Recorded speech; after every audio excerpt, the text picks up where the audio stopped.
हरतालिका तीज का पूजन व्रत कुंवारी कन्या कर सकती है, शादी होने के बाद भी नारी कर सकती है। अंतिम अवस्था तक प्राण छूटे तब तक हरतालिका तीज का व्रत नहीं छोड़ना चाहिए। एक व्रत हमेशा याद रखो, एक एकादशी और एक हरतालिका। हाँ, इतना जरूर है, ज्यादा शरीर बेकार हो गया, बुढ़ापा आ गया, शरीर नहीं साथ दे रहा, तो कुछ फल खा लो, कुछ चाय दूध जूस आप लेकर कर लो। इतना भी नहीं बने, शरीर बहुत ही बेकार हो गया, तो आप एक समय फल का फलहार धारण कर लो, ठीक है। पर हरतालिका व्रत करने वाली माताएं भले उद्यापन कर दे, तो उस व्रत को थोड़ा हल्का कर लो। उद्यापन करा मतलब तुमने व्रत को हल्का कर लिया, थोड़ा हल्का कर सकते।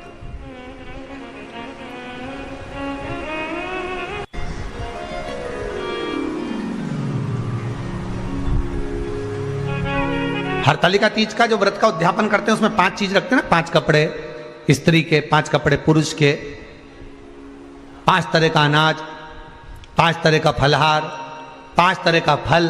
तो 5 तरह का जो फल रखाता है हरतालिका तीज के उद्यापन में, दुनिया के लोग उस 5 तरह के फल को केला गिन ले, पपीता गिन ले, मौसम्बी गिन ले और अनार गिन ले, संतरा गिन ले, सब कुछ गिन लेते हैं, पर उस 5 तरह के फल में धतूरे को नहीं गिनते। पर शिव कथा में वर्णन आता है, हरतालिका तीज के उद्यापन में लिखा हुआ है, सबसे पहले 5 फल अगर गिनना है तो उसमें पहले धतूरे को गिनो, क्योंकि शंकर को वो प्रिय होता है, शंकर उसको स्वीकार कर लेता है। और धतूरा शंकर भगवान को क्यों चढ़ाया जाता है उसका प्रसंग आपको पहले भी कहा, आज फिर कहते हैं। धतूरा जब हम भगवान शंकर को समर्पित करते हैं तो हमारा कोई कार्य अटक रहा होता है, जिस कार्य को बार बार एग्जाम में बैठे हो, बार बार परेशान हो रहा है, बार बार इंटरव्यू देने जा रहे हो, नहीं हो रहा, एक बार धतूरे को हृदय से भगवान को प्रेम से, करुणा सागर मेरे शंकर को दिल से एक बार वो धतूरा भगवान से विनती कर कर उसको चढ़ाओ तो शरीर,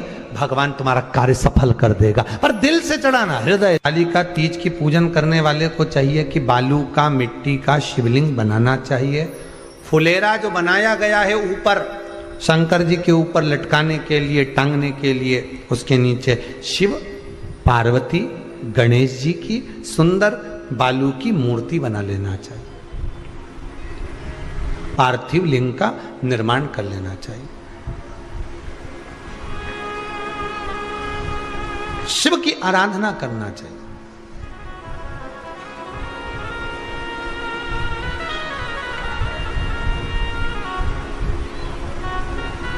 जो फल आपके पास में हो शंकर को समर्पित करना चाहिए, पूजन करना चाहिए, आराधना करो। सबसे पहली पूजन हरतालिका तीज की प्रदोष काल के अंतर्गत हो जाना चाहिए, शाम के समय पर। प्रयास करा करो प्रदोष काल के समय पर पहली पूजन हो जाए तो ज़्यादा अच्छा। पर लोगों की आदत रहती है कि 8 बजे तक, 8:30 बजे तक, 9 बजे तक पहली पूजन करें, फिर दूसरी आराम से, फिर तीसरी, फिर आराम से, फिर चौथी। तो ऐसा सब अपने अपने हिसाब से। पर शास्त्र रीति कहती है कि प्रदोष का जो समय होता है, प्रदोष काल जो होता है, शाम का जो समय होता है, उस समय पर हरतालिका तीज की पहली पूजन हो, जिससे आपका स्मरण चित्त शंकर भगवान में उस घड़ी, उस पल, उस क्षण में आप शिव के हो जाएं और शंकर आपका हो जाए। हाँ, अगर किसी के आने में देरी हो, कोई आ नहीं पा रहा है, बहुत देरी हो रही हो, तो हरतालिका पूजन व्रत वर्णन करता है कि शिवलिंग का निर्माण, पार्वती जी की मूर्ति का निर्माण, गणेश जी का निर्माण और फुलेरा जो बनाया हुआ है, ये प्रदोष काल के पहले बंधकर तैयार हो जाना चाहिए। प्रदोष काल के अंतर्गत फुलेरा नहीं बनना, फुलेरा पहले बन जाना चाहिए। और बहुत विशेष बात ध्यान रखिए हरतालिका तीज की, कि शंकर जी का जो अपने स्वरूप बनाया है, पाटे में, थाली में, चौकी पर, चौरंग पर जो स्वरूप बनाया है, वो पहले नहीं रखना है। पहले क्या बांधना है? फुलेरा। पहले फुलेरा बांधिए, उसके बाद उसके नीचे शंकर जी को रखिए। कई अब जो हरतालिका तीज का पूजन करते हैं तो उनके लिए हो गया, अब दूसरे के लिए भी सुन ले। जो नारी हरतालिका तीज का पूजन नहीं करती, व्रत नहीं करती, साधना नहीं करती, उसके लिए भी कहा गया कि आप अगर ये व्रत नहीं करते हो तो एक कार्य जरूर करना, कहीं पर फुलेरा बंधा हो, हरतालिका की पूजन हो रही हो, 5 मिनट 10 मिनट निकालकर अपने आसपास के किसी पौधे में से पत्तियां लेकर या पुष्प लेकर, 5 वृक्ष की पत्ती या 5 वृक्ष के पुष्प लेकर शंकर भगवान को जब पूजन हो रही हो, 5 मिनट माताएं जब पूजन कर रही हों, तब आप भी उस पुष्प को, उस पत्तियों को शंकर को समर्पित कर सकते हो। ये नहीं चढ़ा सकते तो 5 फल, फल नहीं चढ़ा सकते तो 5 कुछ भी पुष्प आदि का आप शिव को समर्पित करो। पर क्यों चढ़ाया जाता है, किस लिए चढ़ाना चाहिए? तो कहा कन्या स्त्री अगर मान लो हरतालिका का व्रत नहीं करती, पूजन नहीं करती, आराधना नहीं करती, तो वो कन्या, वो नारी, वो स्त्री, वो पुरुष कार्य तो बहुत करेगा, दुकान भी 4 चलाएगा, व्यापार भी बढ़ाएगा, पर संपदा को जोड़ नहीं पाएगा। 1 रुपए कमाएगा, 1.25 रुपए खर्च वाला काम चलेगा। हस्त नक्षत्र में जो तृतीया पड़ती है, हस्त नक्षत्र के अंतर्गत जो तृतीया का महत्व कहा गया है, वो संपदा को बढ़ाती है, मनोकामना को पूर्ण करती है। इस नक्षत्र के अंतर्गत जो तृतीया आती है वो मनोकामना को पूर्ण कर कर चली जाती है। इसलिए शिव की आराधना के लिए प्रथम माने। हस्त नक्षत्र में किया गया दान, हस्त नक्षत्र के अंतर्गत तृतीया के दिन किया गया पुण्य, हस्त नक्षत्र में तृतीया के दिन किया गया श्रृंगार, हस्त नक्षत्र में तृतीया के दिन करा गया अपना सुंदर सिंदूरा, भगवान का आनंद, 5 तरह के वस्त्र, 5 तरह के स्त्री के वस्त्र, पुरुष के वस्त्र, 5 तरह का फल, 5 तरह का अनाज, ब्राह्मण को बुलाकर ब्राह्मणी के साथ आप या तो ब्राह्मण से उद्यापन करवाएं या फिर आप स्वयं भी करते हैं तो शिव को समर्पित करके ब्राह्मण और ब्राह्मणी को भोजन कराकर वो भाग प्रदान करें। यही हरतालिका तीज के उद्यापन का वर्णन आता है। सुंदर भाव से हरतालिका माता आप सभी की मनोकामना पूर्ण करे। हर हर महादेव। थोड़ा ध्यान लगाकर सुनना, हरतालिका तीज शिव महापुराण की कथा ही नहीं, आप जो तीज करते हो, हरियाली करो चाहे सातुड़ी करो, उस तीज की महत्वता क्या है, इस हिंगोली की शिव महापुराण की कथा में अपने को समझना है कि उसकी मूल तत्वता, उसकी महत्वता है क्या, उसका महत्व क्या है।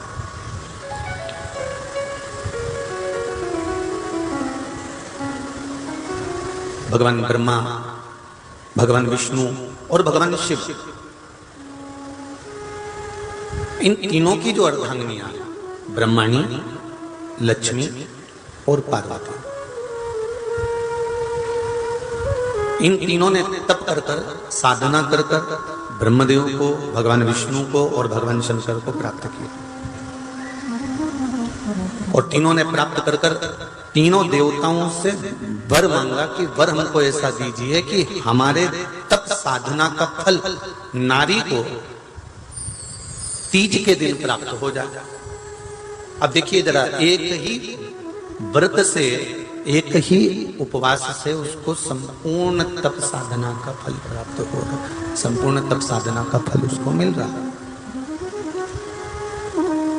मात्र एक व्रत से, केवल एक व्रत कर रहे हैं और संपूर्ण तप साधना का फल उसको प्राप्त हो रहा है।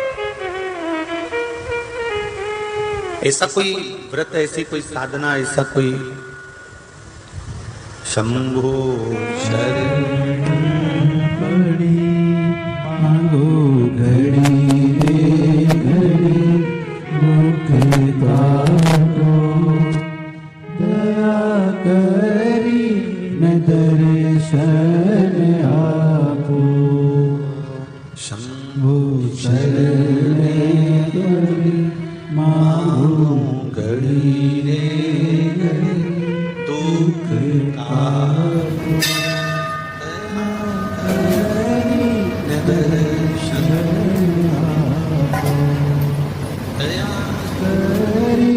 दर्शन आपको। तो ब्रह्माणी ने ब्रह्मदेव से मांगा, लक्ष्मी जी ने भगवान विष्णु से मांगा, पार्वती जी ने भगवान शिव से मांगा कि ऐसा वर दे दीजिए जिस वर से एक ही व्रत करने से संपूर्ण फल की प्राप्ति हो जाए, संपूर्ण फल मिल जाए। ऐसा एक व्रत का फल दे दीजिए, मात्र एक व्रत का। अब देखिए, हरियाली तीज करने वाली माताएं थोड़ा ध्यान से सुनना।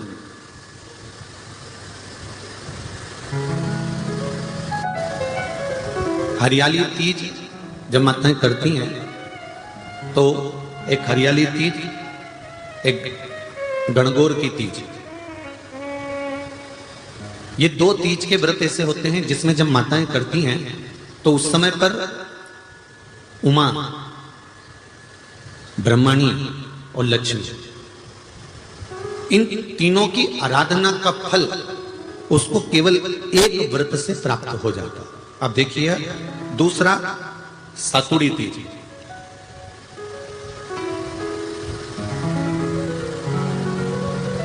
इसमें उमा और महेश्वर, उमा और महेश, ब्रह्माणी और लक्ष्मी, इन चार के व्रत तप का फल एक साथ सातुड़ी तीज के दिन प्राप्त हो जाता। अब एक आती है हरतालिका तीज। आप लोग करते हो हरतालिका? यहाँ लोग करते कि नहीं करते? करते हैं यहाँ पे हरतालिका?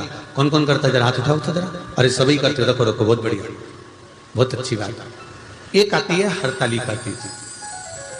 इस तीज का व्रत माता पार्वती बेल वृक्ष के आनंद के साथ में फुलेरा बनाकर करती है, और जिसमें इस हरतालिका में माता पार्वती जी के जितने जन्म पहले हुए हैं, माता पार्वती का जन्म तो 52वें नंबर का, 52 नंबर पे माता पार्वती का जन्म है।